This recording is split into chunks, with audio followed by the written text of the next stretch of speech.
breakfast time here at the Young's house, and today we're making omelets. I'm just going to make a quick, simple, yet so delicious omelet, and I'm going to show you all the technique that I absolutely love to do because there's so many people that really are not sure how to make an omelet. So here's what we're going to need.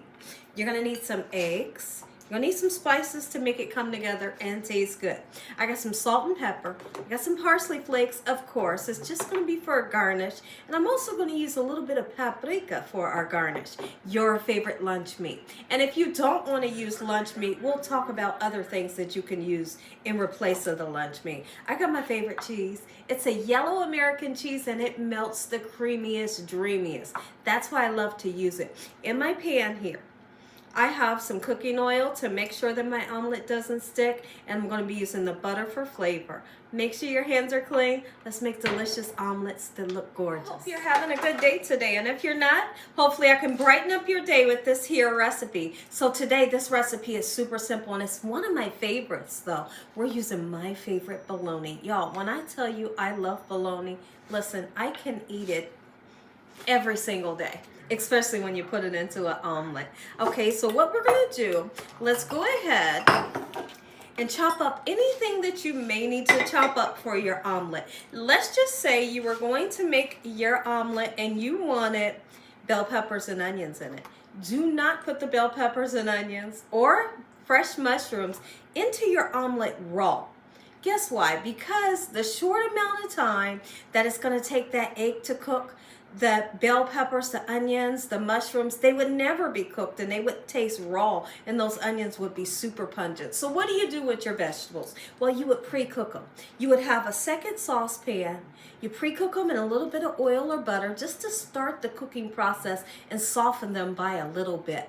So now if you're using lunch meat, you can fry the lunch meat ahead of time. I don't do it because lunch meat doesn't have to be cooked. It just really needs to be heated up. And the residual heat from your omelet and that melted cheese will warm up your meat. Okay, so today we're not going to do that. If I was doing a bacon or a breakfast sausage, of course you're going to cook it ahead of time. Get it nice golden brown and crispy, and then you'll set it aside. So you can see I have about 3 or 4 pieces of this lovely bologna that I absolutely love. And when I make omelets, I'm not going to skimp on the recipe. I'm not going to skip on, I'm sorry, what I meant to say was the ingredients. I want for my family and friends to not have to search for the ingredients, but I want the ingredients to be there on their fork with every bite that they take. Now, let's just say you were going to put tomatoes into your recipe. If you were going to put tomatoes into your recipe, you put it on the omelet at the last minute. And once again, just like I described this lunch meat being warm through, that's all you really have to do with the tomato. If you pre-cook the tomato with the vegetables, you'll turn it into mush. And we don't want to do that, right? So now here's what we're going to do. When I'm making an omelet, I always make an omelet big enough, and it saves me time. I make an omelet big enough to where it can be shared between 2 people. 3 large eggs will make an omelet this long, and I love that, okay? So let's go ahead and crack our eggs, just like so, into a nice clean bowl. No shells, hopefully. We're going to give them a nice whisk. And just like I always like to tell you guys, when I'm making scrambled eggs or whatever type of eggs, whisk some good air into them. It's going to make it nice and fluffy. Okay, so we're making sure that we're whisking the white part and the yolk well incorporated together, and we're not going to season this too early. If you season this right now, the salt naturally draws water out of things. If you salt this right now, you give it a funky texture that I'm not looking for. So what I like to do when my omelet is like 2 minutes away from being done, that's when I season it. Okay, just with some air into it. Lovely. When you're making your omelet, you're going to want to make sure that you have a soft spatula. Okay, a soft spatula that's going to help you to do what I like to call a pulling technique to the egg. We're not going to go in with the fork and scramble the egg. We're not doing that. What we want to happen is for this egg to get nice and settled And when it settles, eventually we'll be able to do like this with our pan and everything is moving cohesively together like that. That's when we know we're moving in the right direction. Because once you have that circle, we're going to put the filling in the inside and just flip the other side over. Okay, so that's what I like to do. But in the meantime, let me show you, I just barely coated the pan with a little bit of oil. And I'm going to turn the heat down to a low. If you cook it up high, your omelet will be brown. It's okay if you get a little bit of brown on it, right? But for me, I don't want brown on my eggs. I don't. I think they're supposed to be yellow. All right, so let's get these in. And then let me show you that pulling technique, okay?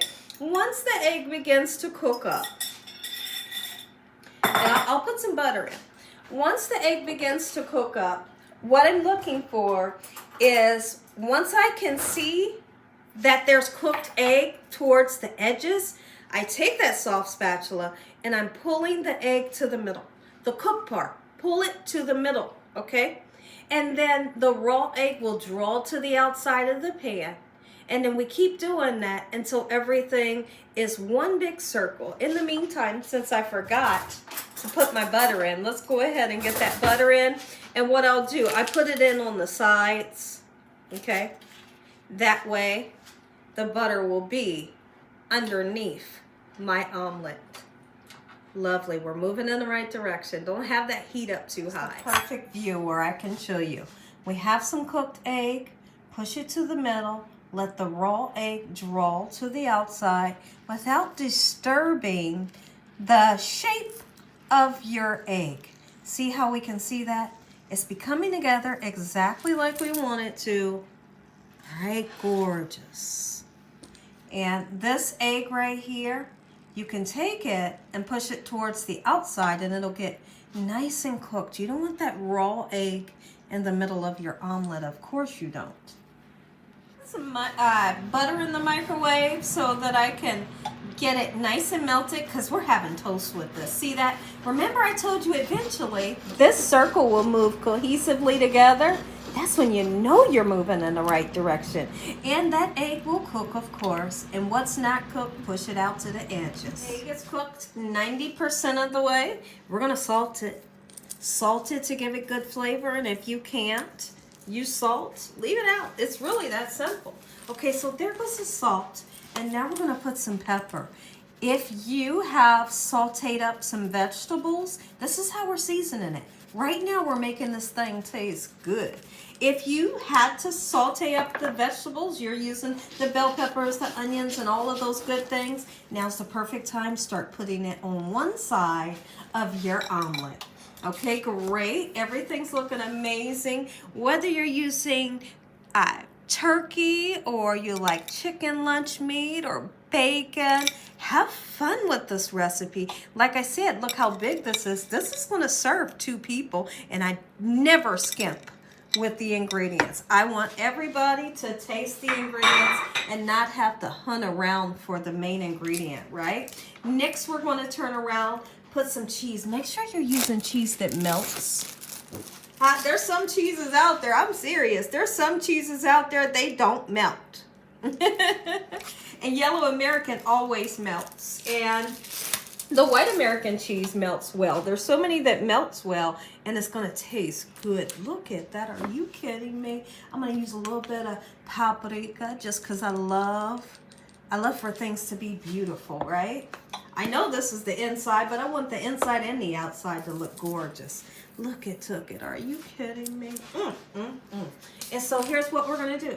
And you don't do it until you know that you can move this omelet without breaking it. Sometimes when making an omelet, they break. They'll naturally break, but it's okay.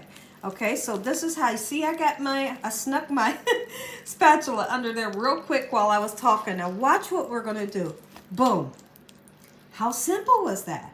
This is an omelet for 2 your family will love. And make sure you're having those ingredients readily available so you can put in their omelet whatever they want. If they want shrimp and spinach and cream cheese, then have that available. How easy was this? some toast to make. Let's get some toast made. Of course, I got some nice jelly. Melted butter always. Did you know that putting cold butter onto your toast will make your toast mushy? If you didn't know, now you know. You are supposed to use melted butter, and the melted butter will make you have the best toast that you've ever had.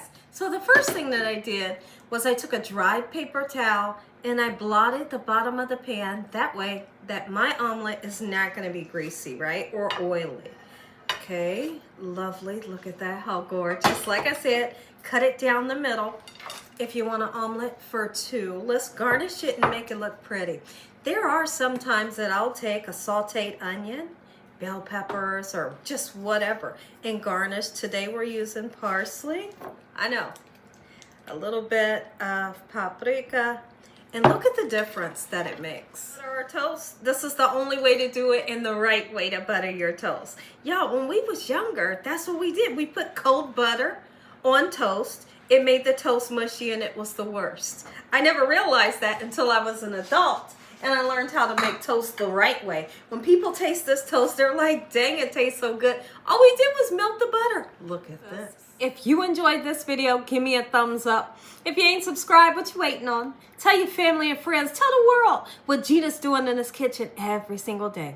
And Father, we thank you for this breakfast, your hedge of protection and your love. Amen. Taste it. I know you want me to taste it and you want to bite. I'm going to give you the first bite, okay?